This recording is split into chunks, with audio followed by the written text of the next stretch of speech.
और देखिए इस बीच एक और बड़ी खबर है। सुनेत्रा की शपथ से पहले शरद पवार का बयान आया है। इस वक्त ये बड़ी खबर आपको बता रहे हैं, जिसमें शरद पवार कह रहे हैं कि सुनेत्रा की शपथ के बारे में जानकारी नहीं है।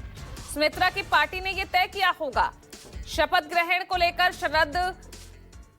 एनसीपी विलय पर शरद पवार का ये बयान, और एनसीपी विलय को लेकर उन्होंने कहा कि अजित पवार और जयंत पाटिल के बीच इसको लेकर बातचीत चल रही थी और 12 तारीख को सार्वजनिक ऐलान भी होने वाला था। नहीं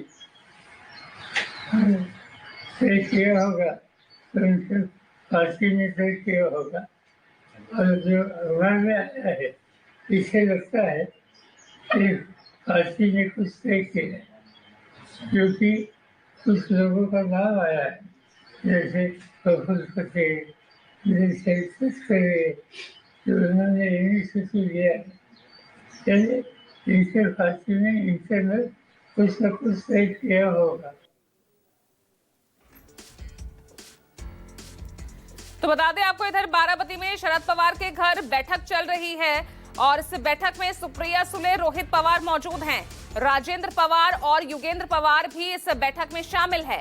अब आगे की रणनीति तय करने के लिए ये बैठक बुलाई गई है। तो देखिए लगातार यहाँ घटनाक्रम बहुत तेजी से बदल रहे हैं और आखिर महाराष्ट्र की राजनीति आगे किस मोड़ पर जाएगी, क्योंकि एक तरफ यहाँ सुनेत्रा पवार की डिप्टी सीएम पद की शपथ को लेकर समारोह आयोजित किया जा रहा है, शाम 5 बजे खबर आ रही है, और दूसरी तरफ शरद पवार कह रहे हैं कि उन्हें जानकारी ही नहीं है, जबकि एनसीपी के विलय होने की खबरें जो हैं लगातार आ रही है। और खुद शरद पवार कह रहे हैं कि 12 तारीख को इसका औपचारिक ऐलान होना था, लेकिन उससे पहले ही अजित पवार का निधन हो गया। अब मैं विनोद जगदाले का रुख कर रही हूं, मुंबई से हमारे साथ लाइव जुड़ गए हैं। विनोद, ये चल क्या रहा है?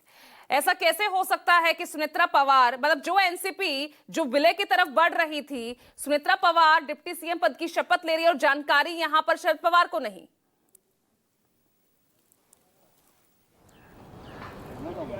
देखिए पूजा, मैं आपको बताना चाहता हूं कि आज जो सुनेत्रा पवार महाराष्ट्र की पहली महिला उप मुख्यमंत्री पद की जो शपथ ले रही है, इससे एक बात साफ है कि अब दोनों एनसीपी एक साथ आने में अब ये जल्द नहीं होगा और इस पे वक्त लग सकता है, या फिर आगे जाकर एक साथ भी नहीं आ सकते। साफ बात है, कल जयंत पाटिल ने एक बात कही थी कि मेरी और अजित पवार के बीच में बैठक हुई थी और जल्द ही हम घोषणा करने वाले थे दोनों एनसीपी के विलय की।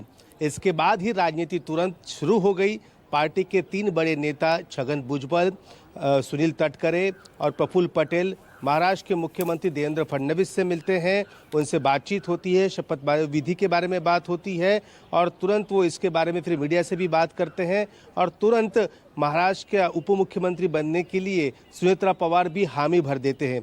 कहीं ना कहीं एक बात तो साफ है, महाराष्ट्र में भारतीय जनता पार्टी भी नहीं चाहती कि दोनों एनसीपी एक साथ आए, और भारतीय जनता पार्टी को ये भी बखूबी पता, अगर दोनों एनसीपी एक साथ यहाँ पर आ गई तो सारे जो सत्ता के जो सूत्र हैं या पार्टी की पूरी कमान ये शरद पवार के हाथों में चली जाएगी। और कहीं ना कहीं पार्टी के जो 3 नेता हैं एनसीपी अजित गुट के, ये तटकरे, भुजबल और प्रफुल्ल पटेल, ये भी नहीं चाहते कि ये दोनों पार्टियां एक साथ आए। हाँ, ये बात सही है, आज सुबह ही एक वीडियो जारी हुआ है कि 17 तारीख को, इसी महीने की 17 तारीख को जयंत पाटिल हो, राजेश टोपे हो, अजित पवार और इन तमाम नेताओं की एक बैठक हुई थी विलय के बारे में।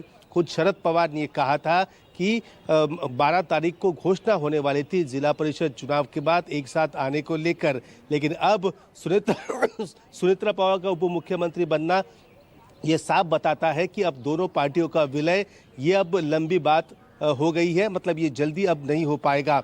देखिए पार्टी के अंदर और पवार परिवार के अंदर भी 2 चीज़ें यहाँ पर चल रही है। पहली एक कि अजित पवार को जाकर आज 4 दिन हो गए हैं और इतने तुरंत जल्दी शपथ विधि लेने की ज़रूरत क्यों आन पड़ी, ये चर्चा बारामती के लोग भी कर रहे हैं, पार्टी के अंदर भी कर रहे हैं। दूसरे, जो पार्टी के दोनों पार्टी के जो कार्यकर्ता है वो भले सोशल मीडिया के अंदर हो या फिर सीधे तौर पर हो, पार्टी के 2 नेताओं को टारगेट कर रहे हैं कि इन 2 नेताओं को इतनी जल्दी क्या थी कि महाराष्ट्र में नया उप मुख्यमंत्री बने। 10 से 12 दिन का समय बीत जाता तो उसके बाद अपने आप सारी चीजें हो सकती थी। देखिए अब अजित पवार नहीं रहे हैं। अच्छा, मैं आपके पास आ रही हूँ विनोद, मैं आपके पास आ रही हूँ, बहुत महत्वपूर्ण इन्फॉर्मेशन आप दे रहे हैं, मैं आपके पास वापस लौट रही हूँ।